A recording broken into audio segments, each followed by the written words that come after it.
am Mr. Gaming Guitarist, Bruce Parker, and welcome to episode 11 of the Gaming Corner. Are you gonna chug that shit?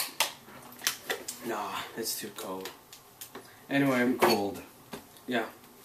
Yeah. I'm as Too cold. cold. You are as cold as EA's business practices. Ouch. I wish I was cooler than ice cold. Yeah. Yeah. Alright, so, before we get into EA, because we're going to rip them a new asshole once yet again. First time for him. But actually, no, we already made the Dead Space 3 episode. Anyway. True.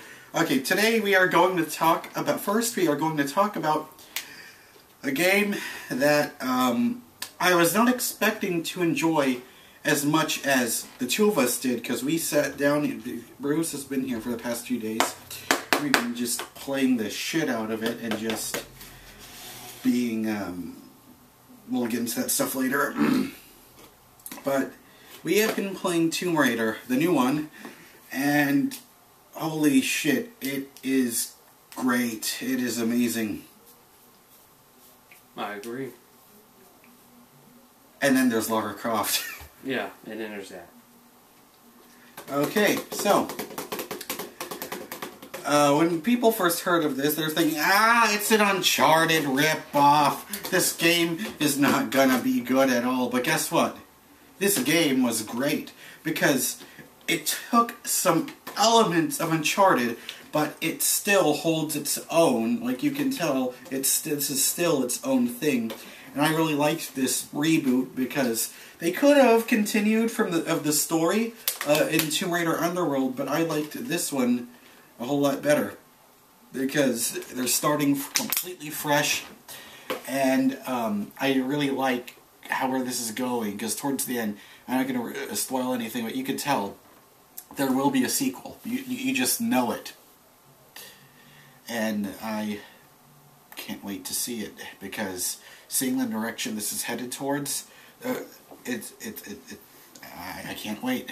What are your thoughts on this game, Bruce? Same as yours.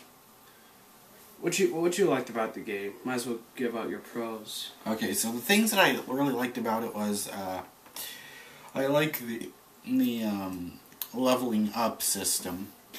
That was really Which good. a lot of games are starting to have now.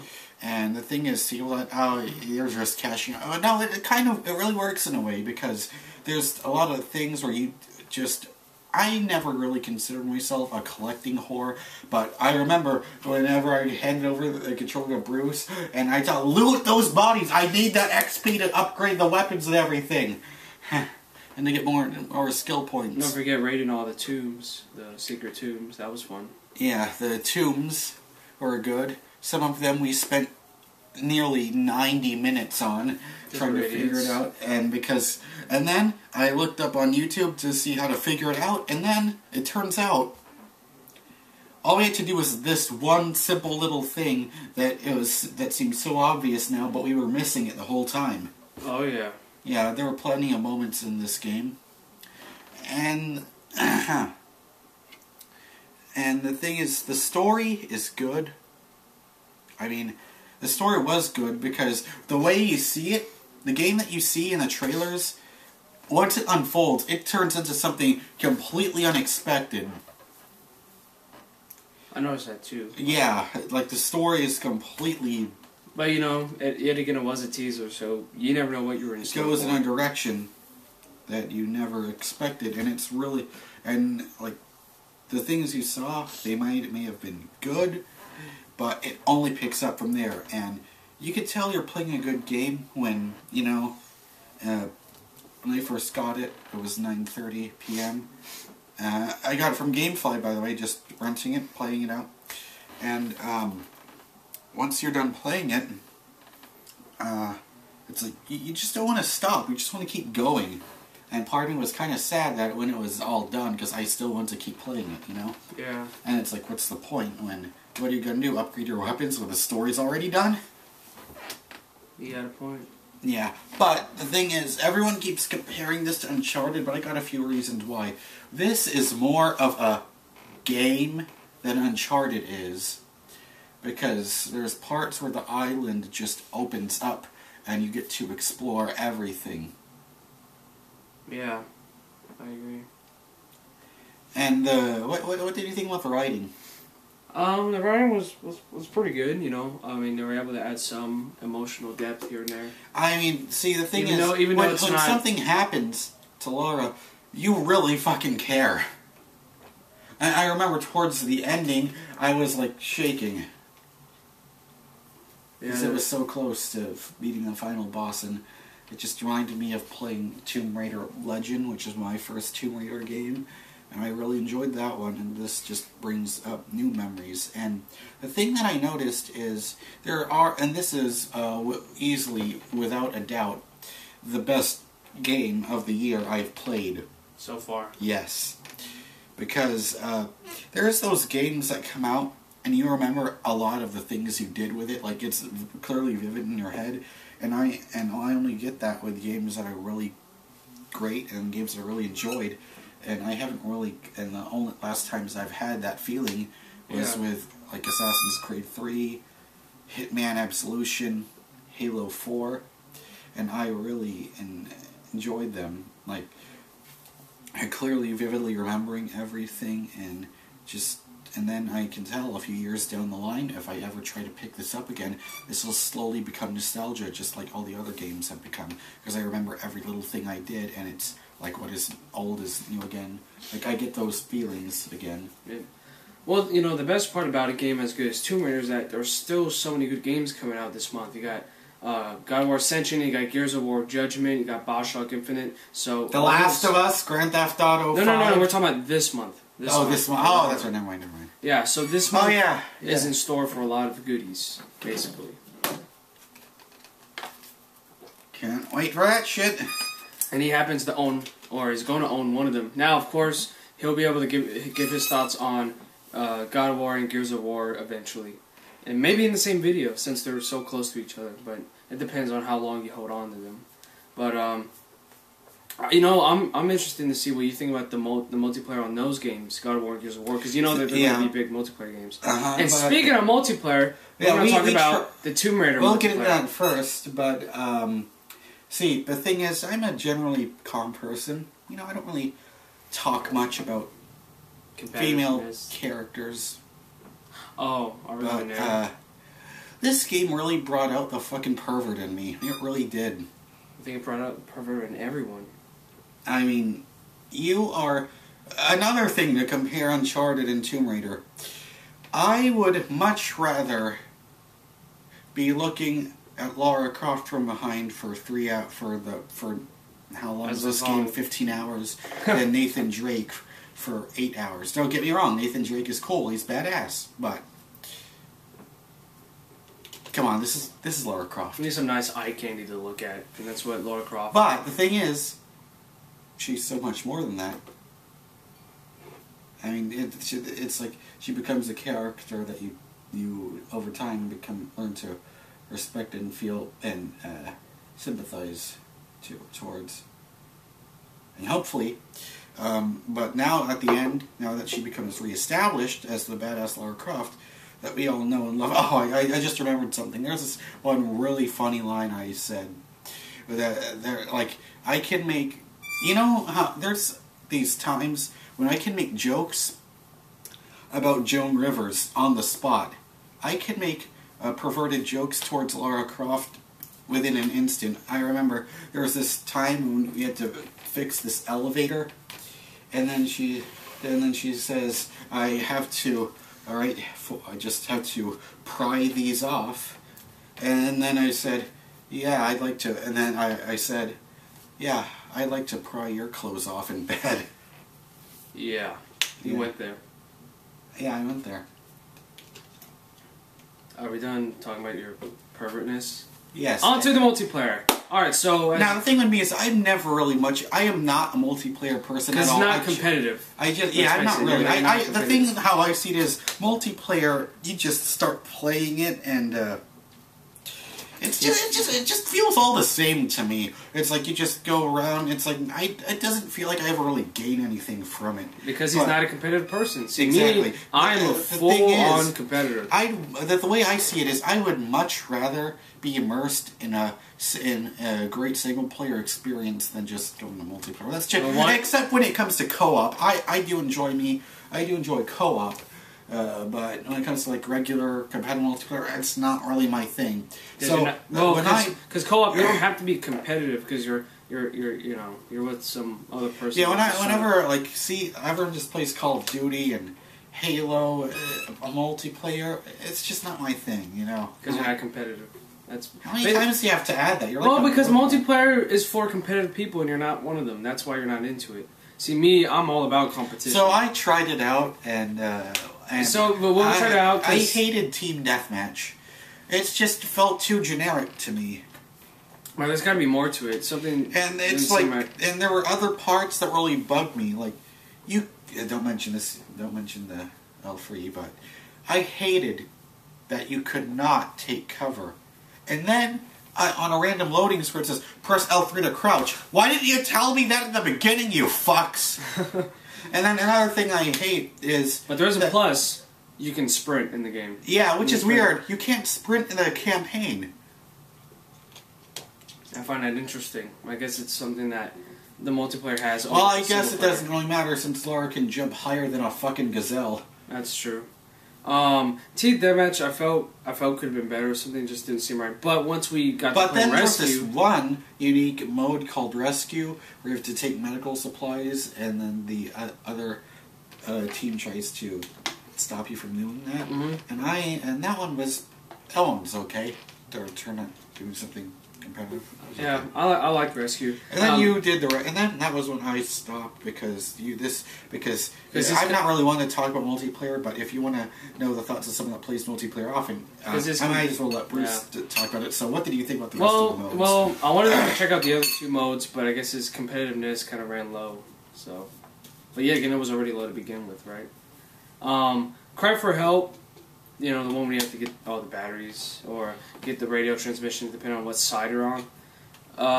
That one was all right, but if you're the people who's trying to get the batteries, you're gonna have a hard time because it's much easier to get these radios up and going than stealing other people's batteries. So it's kind of like an unfair advantage to the radio people.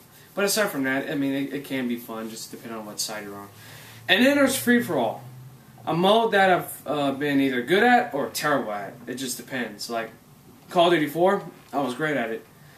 But I think there was like another game in which I was terrible at. I can't remember. Battlefield 3, I was alright on Free for All. Halo, I haven't tried the Halo Free for All yet. But the Free for All was, I would say it's my second least favorite. I mean, I don't know. It's kind of time to cry for up because I did like some parts about it. I guess it just feels like the same thing. It's not something I would go back into playing a lot. I would probably play Rescue again, though. Rescue was fun. I would probably play Cry for Help, because who knows, I might get better at it. But the Team Deathmatch and the Free-for-All, they could be better, considering that those are the ones that most people are going to want to play. You know what I mean? So I think they need to work on that. Now, fortunately, they are coming out with some new like add-on or DLC for multiplayer, so I hope that improves the experience.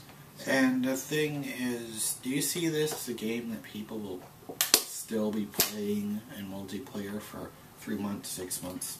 Be honest. Probably not. And the reason why is because of God of War. God of War. Really. Gears of War.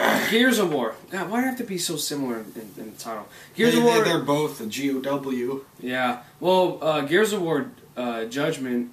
It's just gonna just one word difference between the two. Yeah, pretty much. So Gears of War Judgment is... And they're both games that are spin-offs and subtitled and no number. True. It's kind of where the similarities.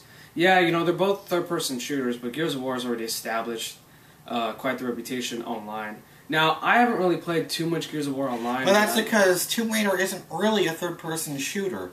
That's really the problem. Combat, it is much better in this one than the other ones, but...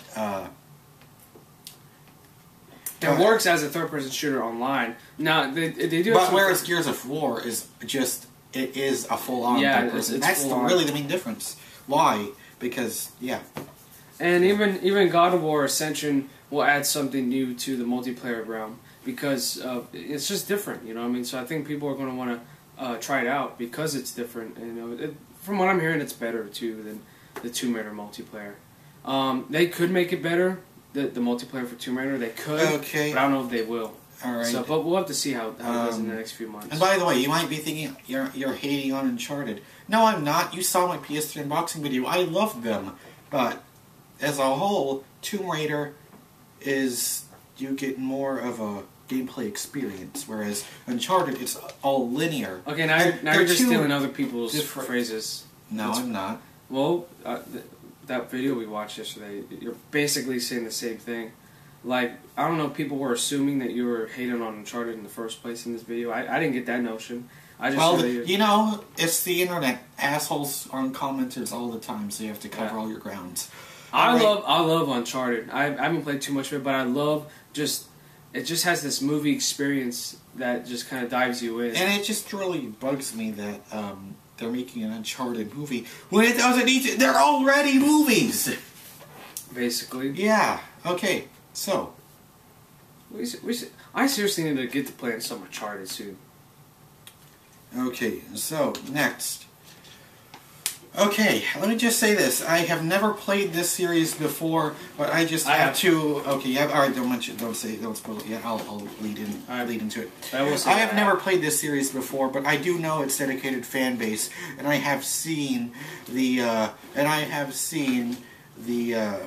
complete ass that is the launch of the brand new reboot of SimCity.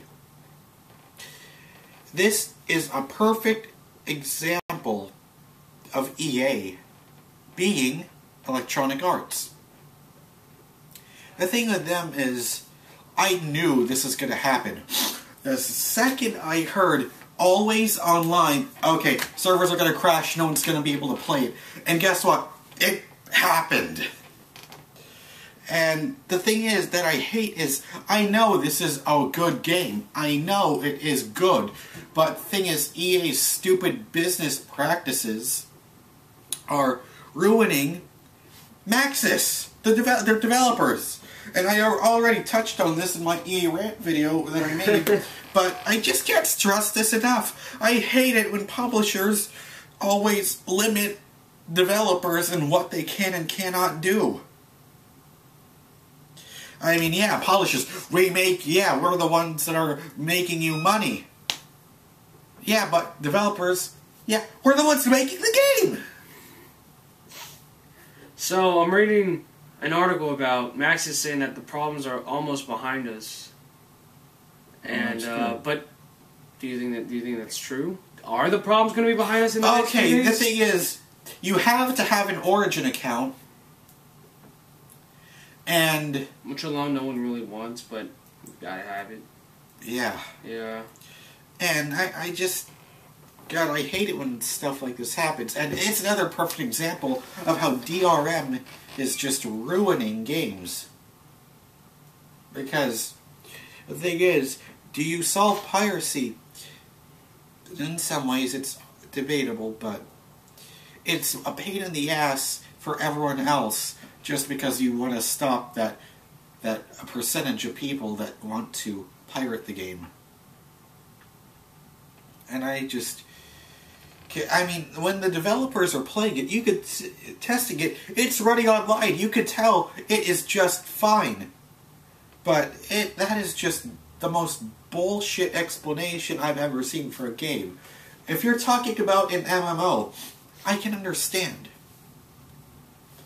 You know, it's interesting that we're talking about this just almost 1 year after, you know, Diablo 3 had their little crash problem.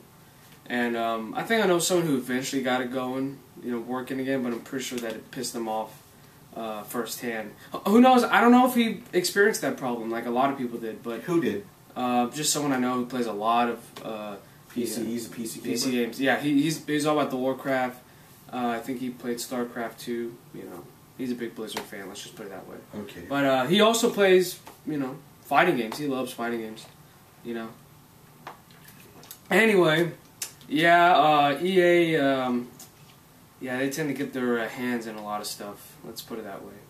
That's as much as I'll say. Yeah, and their hands, they wipe their asses with their hands, and they get shit all over their face, all over their hands, and then they just spread that shit all over their fucking employees. It's true. So, yeah, and the thing is, I don't really like this trend in gaming that we always need the internet, because what happens when all those servers just shut down, and you can't play them anymore, or the company goes out of business? They're just dead. They're just dead. Yeah. And you can't play it anymore, so those $60 that you spent on this game, and you can't even fucking play it anymore? I hate that. And Thing it does make me feel bad about, Max's. Yeah. See, the thing is, whenever you, before, I could just get a game, put it in, and that was it. You never had to worry about DLC, or any of this always needed to be connected, creating an account, and now you have to go through all these menus and everything. Yeah. Whereas before, it was never like this. So... And I really hate that. Yeah. I mean, you just, sure, playing PCs, you might have to install some things. Before, you just pop in a game, press power, and the game just starts. That's all you had. And now, and the thing is, with this whole blocking of used games, it's like you never actually get to own games. You just own licenses to play these games. And I don't like that. Because why? I mean, when you buy a game, you own it. That is yours. But now you don't own them anymore. You're just paying to getting permission to play it, and I just don't like the way. I want this to stop. Why can't there be a happy medium? Something that satisfies players today that don't have to deal with the whole internet connectivity bullshit, and the people that do want that. Why can't we satisfy both? You know? Mm-hmm. Don't you agree with me? Like, what are your thoughts on this topic? You probably know it better than I do. But it would be nice to find common ground. I always, tell myself, anytime you find common ground, both parties benefit. And that goes for any situation. So that's pretty much what I would say about this one. Oh, there's a little random article I found. Yeah, I heard that, and fuck you, Mickey. Well, Star Wars LucasArts may be on hold. Why? Because Disney is focusing everything on Episode 7. That's a whole other story. Okay. So, that's just my thoughts on... I mean, look, I'm pretty sure most people would rather... If they had to pick one or the other, they would rather a new Star Wars film than a new Star Wars game. But it would be nice if they would try to find a way to do both. That's what they were doing before! Yeah, but that was before things started to actually pick up for the new Star Wars film. You know what I mean? Now they got to make all these decisions of finally get the film going, which they have. Recently, they confirmed that the cast was, original cast. So when did this become the movie corner? I don't know, because it relates to 1313 being on hold. There we go. We found a connection. Okay. Yeah. Well, I don't know what else to say now, so... But this is a game that you've been excited about. So what are your thoughts on it? You can give a little quick thought. It's game-related, and it's pretty recent. You know what I mean? Because you've been wanting to... When I first saw Star Wars 1313, the graphics blew my mind, and just hearing the concept about this, an M-rated Star Wars game, gritty, raw, mature, I want this! And then Disney... Then Lucas sells Star Wars to Disney, and then shit like this happens. Yeah. Well, look, I know that Disney wants to put a lot of attention on new But the thing projects. that really bugs me is Disney says they're focusing on all mobile games. So what happens? Does that mean all those Star Wars games that were in development are just going to stop making them now? Fuck you! I don't know. I mean, it would suck if the mobile games end up not even being that good. Now, obviously, Angry Birds Star Wars. What was about good. us? the actual gamers that play full-sized games on the consoles, we're not going to get satisfied anymore because Disney owns LucasArts. Screw them. Yeah, some people were like... You really dropped the ball on this one, you fucking mouse. You know, what was I going to say? Oh, yeah, well, it's almost kind of similar to the whole Battlefront 3 situation, or even Knights of the Old Republic 3, which, let's face it, the Old Republic is something completely BioWare was just making Mass Effect and Dragon Age. That's what happened. Yeah. And then look at how big Mass Effect blew up. So I'm not really worried about that. But Battlefront 3, that is something to talk about. Because I hope that 1313 doesn't end up going in that same direction. But I'm afraid that's what's going to happen. God damn it. Why is it that we get the chance of having a new Star Wars game that looks actually good, and then it stops? God damn it, I hate it when this happens. Yeah, imagine how Battlefront 3 would be now, in this day and age. Wait, what if they're making that for the next generation? Oh, God, I hope so. I doubt it. If they're not doing 1313, why would they go back into something that was canceled a long time ago? Battlefront is not made by LucasArts. It's published by them, but it's made by a different developer. Well, I know. Whereas 1313 is being developed by LucasArts themselves. Yeah, but still, it's like, would they, you know, like, would publisher LucasArts want to get involved with a developer to, you know, make Battlefront 3 reality? It was already on the way, and then yeah. I was Speaking of which, what the hell is going on with Prey 2? We saw it at E3 2011, and that was it. We've heard absolutely nothing about it. Not even rumors or news stories or anything. Yep, just put on permanent hold as far as I'm concerned. So we had to end on a depressing note, but hey, by the way, this whole episode seems depressing. Well, except Tomb Raider, because Lara Croft can make anyone's day better. So in Tomb Raider, what would you? I really enjoyed this game. I would really give it a 4 out of 5. There were some flaws. We didn't even mention the cons, except in the multiplayer. Okay, the thing that I hated is sometimes it felt like the transition between Lara's first kill and her transformation into a killing machine is just too soon. Like, she kills the first person, starts crying about it. You sound like you're taking other people's... This is how I felt anyway. Why do you always say that about everything? God damn. I guess because I hear it first and I hear it from you, so it's almost like... That's what happens. So why did I tell you that whenever you review a movie and your thoughts are the same? You're just saying what the ending reviewer said, and now you're saying this shit about me in game journalism? Fuck off. Well, because I don't use the exact words. You know, I just put in my own. But so Tomb Raider, you didn't like how it's like rushed. Sometimes the transition between the story, what's going on in the story and the gameplay, it doesn't seem to come together as much. But really, that's really the only problem I've got with it. It's a great game, and I highly recommend it. So, you know my rating system. There's rent it, buy it, or fuck it. I would say... Well, no, you don't want to fuck it. Just say, like, fuck off. Get away from me. Basically, right? Because if you want to fuck it, then you really like it. Well, fuck it. Well, yeah. If we're talking about Lara Croft, then yes, but if you say fuck off, it'll be like, Aliens Corner Marines. Fuck off! I don't want to play you again, or whatever. See, I'm not even going to mention that. Anyway. So I want to mention it. It sucks. Boom, there you go. That's all that needs to be said. It sucks. Would I ever play it? Probably not. But I know that it sucks. Why? Because I just do. Alright, well, we'll end it on that. So, I would highly recommend you go out and play it.